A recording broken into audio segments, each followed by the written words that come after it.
कोल्हापूरमधून एक breaking news आपल्या समोर येते आहे। गर्भलिंग निदानाबाबत जे खबर देतील त्यांना 1 लाख रुपयांचं बक्षीस दिलं जाणार आहे। जी गर्भवती महिला यामध्ये कारवाईसाठी मदत करेल त्यांना देखील 1 लाखाचं सहकार्य सरकारकडून मिळेल।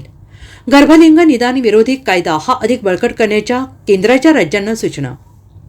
आरोग्य विभागाच्या वतीनं मुंबईमध्ये 2 दिवसांपूर्वी बैठक घेतली, त्यामध्ये काही निर्णय घेतले गेले।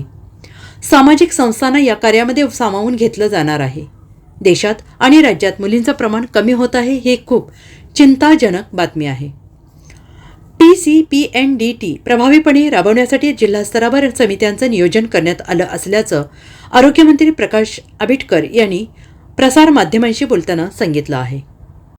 सातत्याने काम करणाऱ्या आमच्या सगळ्या लोकप्रतिनिधींच्या बरोबर आज जिल्ह्याच्या सगळ्या अधिकाऱ्यांची सुद्धा कलेक्टर ऑफिसमध्ये आपण बैठक घेतली। एकूण जिल्ह्याचा विकास आराखडा 31 मार्चपूर्वी वेगवेगळ्या पद्धतीच्या निधींचं खर्च करण्याबरोबरच नवीन 7 तारखेला होणाऱ्या विभागीय जे काही DPTC आहे अजितदादांच्या नेतृत्वाखालची, अजितदादांच्या अध्यक्षतेखाली, त्या बैठकीमध्ये सुद्धा जिल्ह्याच्या विकासासाठी निधी मागण्यासाठी जे काही योजना करायला पाहिजे त्यासाठी आजची बैठक पूर्ण झाली। या बैठकीमध्ये सर्व विभागाच्या अधिकाऱ्यांची उद्या होणाऱ्या 1 तारखेला आपण बैठक बोलवतोय आणि त्या बैठकीच्या अनुषंगानं 7 तारखेला पुण्यामध्ये जी विभागीय बैठक होते अर्थमंत्र्यांच्या अध्यक्षतेखाली, त्यामध्ये सुद्धा या जिल्ह्याला अधिकाधिक निधी मिळण्यासाठी आपण मागणी करणार आहोत। गड किल्ल्यांवरचं अतिक्रमण मेपर्यंत काढण्यासंदर्भातल्या सूचना दिल्या गेल्या, त्या संदर्भातलं नियोजन जिल्हा स्तरावर करावं लागणार आहे।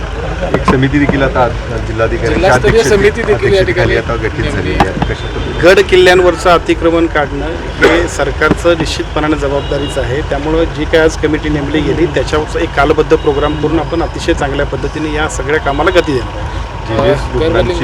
संदर्भात काय सरकार पाऊल उचलणार आपण आरोग्य गर्भलिंग निदानाच्या संदर्भात अत्यंत प्रभावीपणाने कायद्याची कठोर अंमलबजावणी करण्याबद्दल राज्य स्तरावरती सर्व पोलीस विभागाचे म्हणजे सर्व DSP आणि IG आणि त्याचबरोबर आरोग्य विभागाचे सगळ्या यंत्रणेला सूचना दिलेल्या आहेत। पुढच्या 15 दिवसांमध्ये तुम्हाला त्या सगळ्याची महाराष्ट्रात अत्यंत चांगल्या पद्धतीने प्रगती दिसेल। निदानाच्या बाबतीत आपण काही सामाजिक संघटनांना त्यामध्ये सामावून घेणार आहात का? कोण माहिती देते किंवा या संदर्भात काम करणाऱ्यांना आपण काहीतरी प्रोत्साहन करणं खूप गरजेचं आहे। खरं तर हा जो कायदा आहे त्या कायद्याला अधिक प्रभावीपणानं अंमलबजावणी करणं गरजेचं आहे, कारण राज्यातलं आणि देशातलं एकूण जर बघितलं तर ज्या पद्धतीनं मुलींचं प्रमाण कमी होतं आहे तो खूप चिंताजनक विषय आहे। त्यामुळे साहजिकच देश पातळीवरती सुद्धा याच्याबद्दल अधिक कडक कारवाई करण्याबद्दल आणि प्रभावीपणानं अंमलबजावणी करण्याबद्दल सूचना आरोग्य विभागाला प्राप्त झालेल्या आहेत। परवाच एक आरोग्य विभागाच्या वतीनं मुंबईमध्ये बैठक घेतली आणि त्या बैठकीमध्ये 2 निर्णय घेण्यात आले की ज्या NGOज असतील, जे सोशल ॲक्टिव्हिस्ट असतील त्यांनासुद्धा या प्रक्रियेमध्ये अधिक चांगल्या पद्धतीने सामावून घेणं, जिल्हा स्तरावरच्या सगळ्या कारवाया, एका बाजूला पोलीस प्रशासन, दुसऱ्या बाजूला आरोग्य विभागाची यंत्रणा आणि महसूल विभागाचे सगळे अधिकारी या सगळ्यांनी अत्यंत चांगल्या पद्धतीने काम करणं। दुसरं, याच्यामध्ये जे खबरी असतील त्यांच्यासाठी आपण 1-1 लाख रुपये बक्षीस होतो।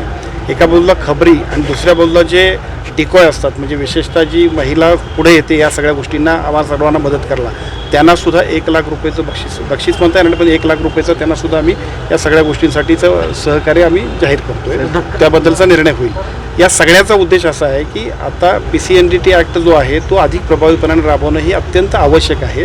त्यामुळे पुढच्या टप्प्यामध्ये राज्यभरातल्या सगळ्या कमिट्या कार्यान्वित होतील, अनेक चांगले लोक अतिशय उत्साहानं सहभागी होतील, फ्लाईंग स्क्वॉड नेमले जातील आणि त्या फ्लाईंग स्क्वॉडच्या वतीनं जे कोण चुकीचं असं काम करत असतील त्यांच्यावरती कडक कारवाई आपण करतो। धक्कादायक बाब म्हणजे अशा NGO जे स्टिंग ऑपरेशनला पुढे आणतात त्याच व्यक्तींना पोलीस प्रशासनाकडून चुकीची वागणूक मिळते आणि डॉक्टरांच्याकडून त्यांच्यावर दबाव आणण्याचा प्रयत्न होतो। मला असं वाटतं की असं होत असेल तर ते दुर्दैवी आहे। कोणत्याही परिस्थितीमध्ये ही सर्व समाजाची जबाबदारी आहे आणि जर समाजातले काही अशा NGO आणि सोशल ॲक्टिव्हिस्ट पुढे येत असतील तर त्यांना मदत करणं हे आमचं कर्तव्य आहे।